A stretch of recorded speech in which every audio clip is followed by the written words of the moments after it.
¿Sabías que Cristo aparece en Génesis? Cuando pensamos en Jesucristo, casi siempre nuestra mente va directamente a los evangelios, a Belén, al pesebre, a los milagros, a la cruz y a la resurrección.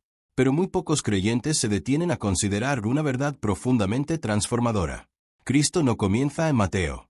Cristo no empieza en el Nuevo Testamento. Cristo está revelado desde el principio.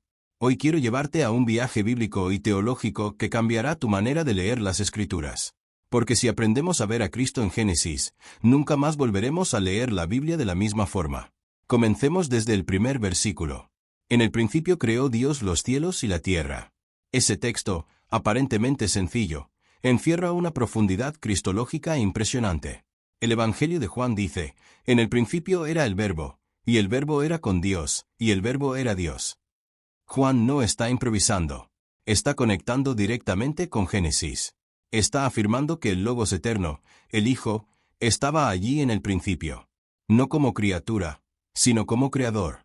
Pablo lo confirma en Colosenses cuando declara que todas las cosas fueron creadas por medio de Él y para Él.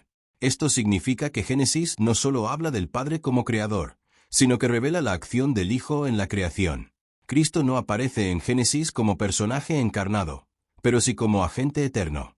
Ahora avancemos un poco más. En Génesis capítulo 3 ocurre la caída. El pecado entra en la historia humana. Adán y Eva desobedecen, la relación con Dios se fractura, y la muerte se convierte en una realidad. Sin embargo, en medio del juicio aparece una promesa. En Génesis 3, versículo 15, Dios le dice a la serpiente que la simiente de la mujer herirá su cabeza.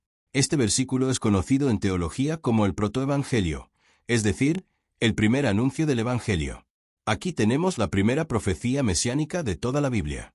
La simiente de la mujer, una expresión inusual en la cultura hebrea, apunta a un nacimiento extraordinario. Siglos después, Isaías hablaría de una virgen que concebirá. Y en el Nuevo Testamento entendemos que esa simiente es Cristo. Desde el capítulo 3 de Génesis, la Escritura ya está apuntando a la cruz. Sigamos avanzando.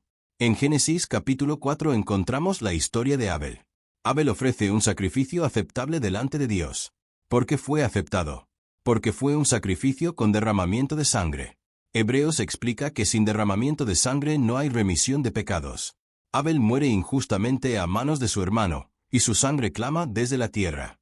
Pero el libro de Hebreos dice que la sangre de Cristo habla mejores cosas que la de Abel. Abel es una sombra. Cristo es la realidad perfecta. Abel murió siendo justo. Cristo murió siendo el justo por excelencia. Ahora llegamos a Génesis, capítulo 6. La humanidad se corrompe, y Dios decide enviar el diluvio. Sin embargo, Noé halla gracia ante los ojos de Dios. Dios le da instrucciones para construir un arca. Esa arca se convierte en el único medio de salvación frente al juicio. Aquí encontramos una tipología poderosa. El arca es una figura de Cristo. Así como solo había una puerta en el arca, Cristo dice en el Evangelio de Juan, «Yo soy la puerta». Así como todos los que estaban dentro del arca fueron salvos del juicio, todos los que están en Cristo son salvos de la condenación eterna. El diluvio apunta al juicio. El arca apunta a la gracia. Cristo es nuestro refugio. Continuemos con Abraham. En Génesis capítulo 12, Dios llama a Abraham y le promete que en su descendencia serán benditas todas las naciones. Pablo, en Gálatas, explica que esa descendencia no se refiere a muchos, sino a uno. Y ese uno es Cristo. Es impresionante entender que cuando Dios hizo el pacto con Abraham, ya estaba anunciando el plan redentor centrado en el Mesías. Pero el momento más impactante ocurre en Génesis capítulo 22. Dios le pide a Abraham que ofrezca a su hijo Isaac en sacrificio. Isaac carga la leña sobre sus hombros mientras sube al monte. Abraham declara, Dios se proveerá de cordero. Isaac es una figura de Cristo. El Hijo amado. El Hijo prometido. El Hijo dispuesto a ser ofrecido.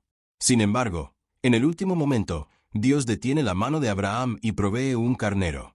En el monte Moría, siglos después, otro padre ofrecería a su hijo, y esta vez no habría sustituto. Cristo sería el cordero definitivo. Ahora miremos a José.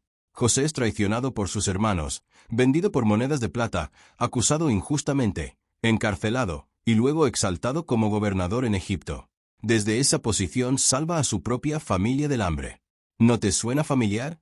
Cristo fue rechazado por los suyos, vendido por plata, acusado falsamente, condenado injustamente y luego exaltado a la diestra del Padre.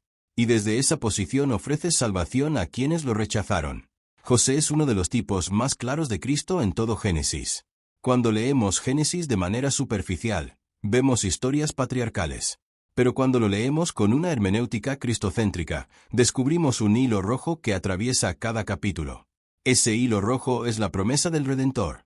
Cristo está en la creación como verbo eterno. Cristo está en el protoevangelio como simiente prometida. Cristo está en Abel como justo sacrificado. Cristo está en el arca como refugio de salvación. Cristo está en Isaac como hijo ofrecido. Cristo está en José como Salvador rechazado y luego exaltado. Génesis no es simplemente el libro de los comienzos. Es el libro donde comienza la revelación progresiva del Mesías. Y aquí viene lo más importante. Si Cristo está en Génesis, entonces toda la Escritura debe leerse a la luz de él. Jesús mismo dijo a los discípulos camino a Emaús que todas las Escrituras hablaban de él. Y en ese momento, el Antiguo Testamento era lo único que existía como Escritura. Esto transforma nuestra manera de estudiar la Biblia. Ya no la leemos como historias morales aisladas. La leemos como una narrativa redentora unificada. Y aquí quiero hacerte una pregunta directa. ¿Estás leyendo la Biblia como un conjunto de relatos antiguos, o como una revelación progresiva que apunta a Cristo desde el principio hasta el fin? Porque cuando entendemos esto, nuestra fe se fortalece. Comprendemos que la cruz no fue un plan de emergencia. Fue el plan eterno desde antes de la fundación del mundo. Génesis no es el inicio de una religión. Es el inicio del plan redentor centrado en el Hijo Eterno. Si este mensaje ha abierto tus ojos y quieres profundizar mucho más en estos temas, no solo de manera devocional, sino con un enfoque teológico, académico y sistemático, te invito a formarte de manera seria. He desarrollado un diplomado en Fundamentos de Teología Bíblica donde estudiamos la revelación progresiva, la tipología, la hermenéutica cristocéntrica y el desarrollo del plan redentor desde Génesis hasta Apocalipsis, con profundidad doctrinal y base exegética.